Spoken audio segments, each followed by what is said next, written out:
Good evening, everybody. We've got the Michael Price family, UCLA women's head basketball coach, joined by seniors Lauren Betts and Gabriela Jaquez. We'll start with an opening statement from Coach, do 10 minutes of questions for student athletes, and wrap up with questions for Coach. Thank you guys for being here. I know back-to-back nights in Pauley against Purdue, and just thankful to our fans who showed up. I think we had almost 4,000 people. I think that in LA, in those situations, that's not easy, from the band to the cheerleaders to you guys, all of that. I just want to say thank you for that. It doesn't go unnoticed or unappreciated. I think it wasn't our best night, but I did really think we focused on our deflections and our passion plays, and we got both of those goals, which I think is really important. And I think it's a continued lesson for these players that when they put their mind to something, they can do anything they want. And, really proud of where we're going, but we have a lot of growing still to do.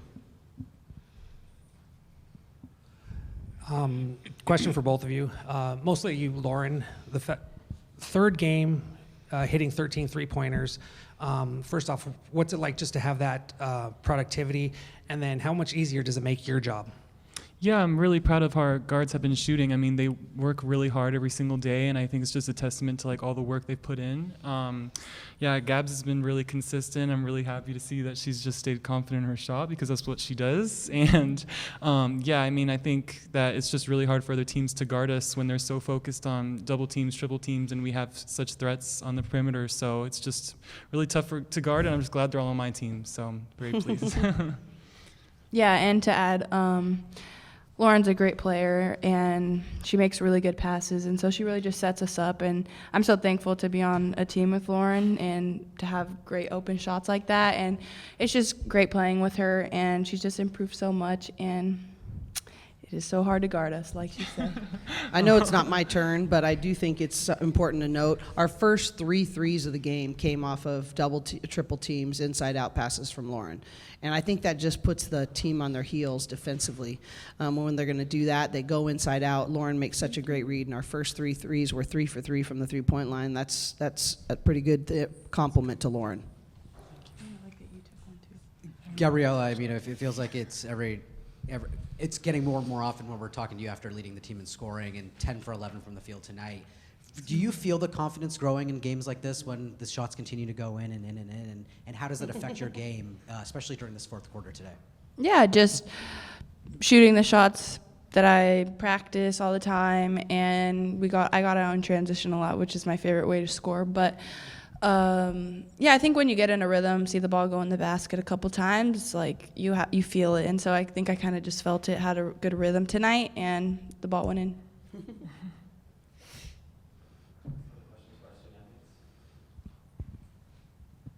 This is another one for Gabs. What was going through your head during the second quarter, didn't play as much second quarter, and just during halftime? What changed? I just really had to reset after the 3 fouls. Obviously, I was not trying to foul, and I just went into the locker room and just cheered on my teammates, told them good job, and trying to not take the focus off for myself, because it's not about me, it's about the team. And so I'm really thankful that I have such great teammates to say, I got you back, and help me out like that. But I just try to switch my focus at halftime about the team and what they need to do and what we need to do. And so then just went out, didn't foul, and got to play more. So yeah. Good job. Lauren Sienna got in a bit of a rhythm there in the fourth quarter. What have you seen from her kind of growing into a role on this team and trying to keep her, what advice are you giving her to try to keep her focused, when things might not be going as well as she probably wants them to?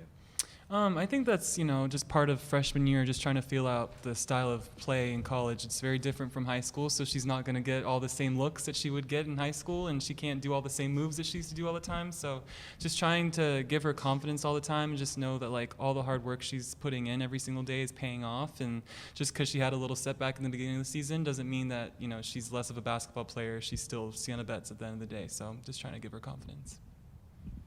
Lauren, you guys are obviously, you just took over sole possession of first place of the Big Ten. I know, rankings and things like that maybe don't mean anything, but in terms of all these wins piling up and now to be in first, do you just feel like, is that kind of just another step along the path, or how do you kind of interpret that?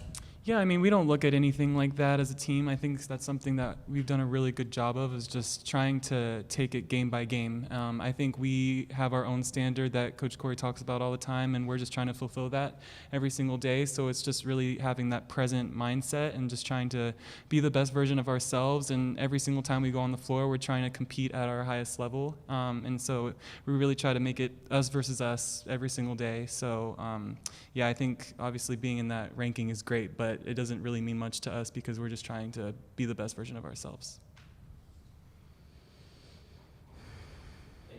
Thank you. Oh, I also want to thank everyone that came out to our game versus Maryland and tonight. We really appreciate all the support. It makes Poly so much fun. Thank you. Period. I just wanted to thank you. Yeah. Good job. Coach, I want to also ask you about Gabs and the kind of the consistency offensively Yeah. that she's showing. I mean, it seems like I know we've talked about being a different level from years past, but it seems like it's just growing and growing and growing. So how are you seeing that as a coach? Well, you know what I love too? I always love it when you have to see response to adversity. She started out in non-conference just on fire, and then at the beginning of conference sort of struggled a little bit. And I thought, okay, now we're going to find out if she really believes like how good she really is. And those were just a couple games that she didn't shoot it as well. And you know, I just love to see the way she's responded with confidence. And you know, I think she's just doing it in so many different ways. Obviously, the three ball is, I think, what's setting her up to do all the other things, but I think she's just impacts winning on so many different levels. Today, I thought it was with her defense, getting in passing lanes, deflections that are leading to runouts. She's Gabs, all gas Gabs. That's what we call her, right? And I just think she's just added more skill and consistency, but it's always going to be all gas Gabs. Coach, in your on-court end of the game interview, you talked about defending on transition and how you've been looking for that. That sort of 3 fast break in a row span that you guys had in the fourth, is that sort of representative of that defense? Well, yeah, I think we were spotty a little bit. You know, I put them in zones so that we could play our 3 bigs. I wanted Megan to be able to get in there and keep Sienna and Amanda in there as well. So we were doing some things that were out of position, but I think just characteristically, in general, when you play good defense, offense is a whole lot easier. And, you look at our Texas game and people talked about how hard it was to score. Well, we gave up 45 points in the first half. It's anyone who has been around this game long enough, if you want to get your rhythm on offense, play better defense. And, I think there's no substitute for that. So I still think we have growing to do in the consistency of that. We were supposed to get around the post and not stay on any of our switches. We were going to front and make them throw the ball over the top. I bet we allowed probably, at least 12 touches down there from not doing that and getting buried on switches. And you can't do that. If you don't execute the scouting report and take away what they're good at, they're going to do what they're good at, and I think they showed that. So I do think we're seeing glimpses of it, but I think we have a lot more consistency to fight for. Coach, you said that this wasn't your best game, even though you won by 48 points. But you can see in the third quarter, Purdue kind of had the edge for most of that. And then you blow them out in the fourth quarter, 28-10.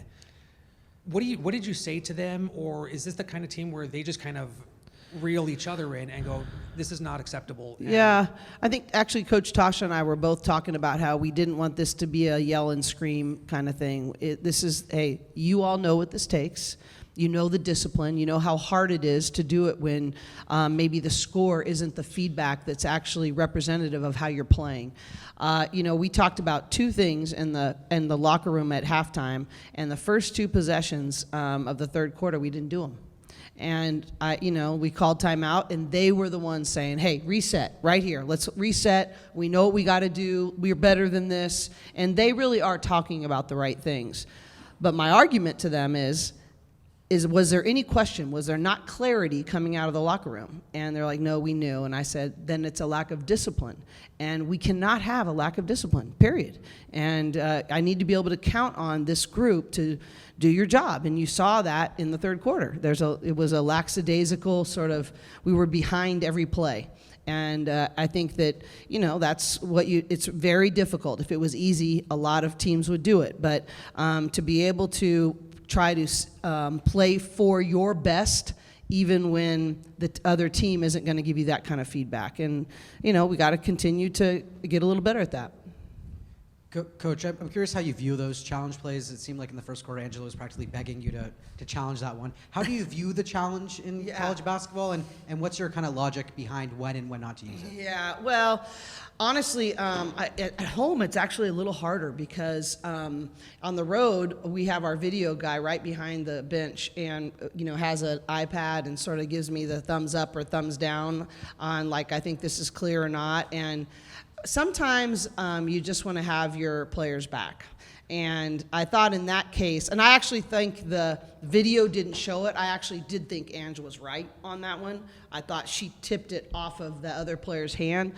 But I think it's a little bit of an art form. And I'll be honest, I'm still learning it. That was the first one I lost, of the challenges. But I actually think it's sort of silly in this way that all we can challenge is out of bounds.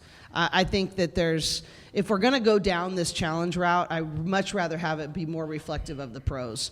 And, I think we can evolve in that particular way. But I think sometimes in that particular case, I'm trying to meet Ange halfway. She made a really good play, a really good hustle play that I thought they got wrong. And I did have confidence that we were going to probably win the game. And so it was more important to meet Ange in that moment than it was to be the perfect challenge call coach. Cori, Avery Gordon was the rare 6'7" matchup for Lauren. She doesn't get to see that very often. What did you kind of make of that matchup and her, having that unique challenge tonight? Well, and it wasn't really the matchup part. The harder part was they were playing this sort of two-person zone that they were just playing on top of Lauren, one behind and one in front. And so it was just really hard to get clean catches that way. They did a little bit of that versus USC the other day.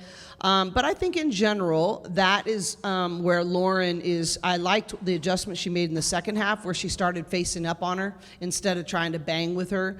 And so I think that though there's been every matchup, so Reagan Beers or Oldacre from Texas or, some of those bigger players, Lauren can do it. But that's something that I think she needs to be a little more strategic on to be more efficient in those kinds of matchups. I thought she did great job. I think she's so good at switching out with the guards. Defensively, I thought she did a really good job. But offensively, we tried to get her in a little bit more space in the second half, and I thought she handled that much better. Coach, for your starting five to score 14 and then go up from there, that confidence, does that kind of help you when, just having that confidence utilized, when you're utilizing Sienna or utilizing Amanda Muse, just to have that trust in your starters to be able to reach into your bench more? Yeah, I think I really wanted to get Lena, minutes today. She still wasn't feeling 100%, but I really have confidence in our bench. I really do, and I think that they need to just get reps and be able to. And I was glad to be able to get Sienna and Amanda reps in the first half, and sort of some more meaningful moments. But you just never know. You never know. What happened to us, I think it was in the Elite Eight against LSU.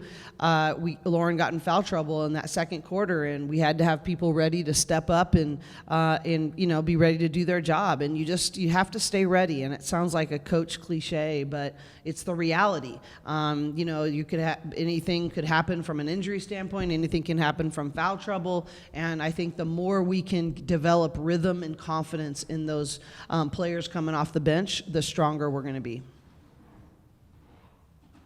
All right, well, thank you guys very much. Appreciate you being here.